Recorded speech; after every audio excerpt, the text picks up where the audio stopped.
ఆ సన్నాసోడు అంటుండు ఎన్నికల కంటే ముందు రేవంత్ రెడ్డి పేరు చెప్తే 3 సీట్లు రాకపోతుండే అని.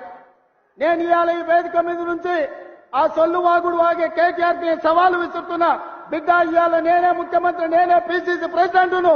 రేపు రాబోయే పార్లమెంట్ ఎన్నికల్లో నేను సవాలు విసురుతున్నా.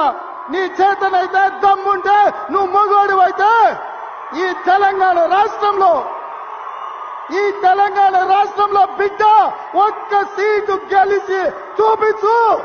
నీ అయ్యా నువ్వు వస్తావో నీ అయ్య వస్తాడో మా కార్యకర్తలు చూసుకుంటారు. బిడ్డ, నువ్వు అనుకుంటున్నావా అల్లాటప్పగాడని?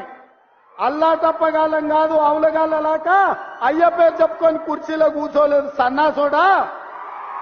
కింది నుంచి కార్యకర్తగా కష్టపడి జెండాలు మోసి లాఠీ దెబ్బలు విని నీ అక్రమ కేసులు ఎదుర్కొని చెర్లపల్లి చెంచల్గూడ జైల్లో మగ్గినా భయపడకుండా లొంగిపోకుండా నిటారుగా నిలబడి నిన్ను, నీ అయ్యను, నీ బావను బొందబెట్టి ఇవాళ కుర్చీలో కూర్చున్నాం.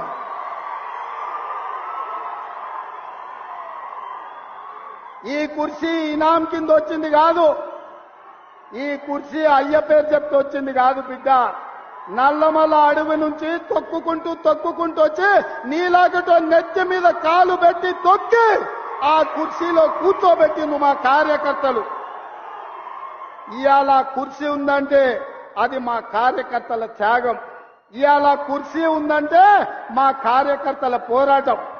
ఈ కార్యకర్తలు వీళ్ళు నాకండగా నిలబడ్డంత కాలం, నన్ను భుజాల మీద మోసినంత కాలం, నువ్వు కాదు, నిన్ను పుట్టించిన నీ అయ్య కాదు, వాళ్ళ దేవుడు వచ్చినా ఈ కుర్చీని తాకలేరని నేను ఇవాళ చెప్పదలుచుకున్నా.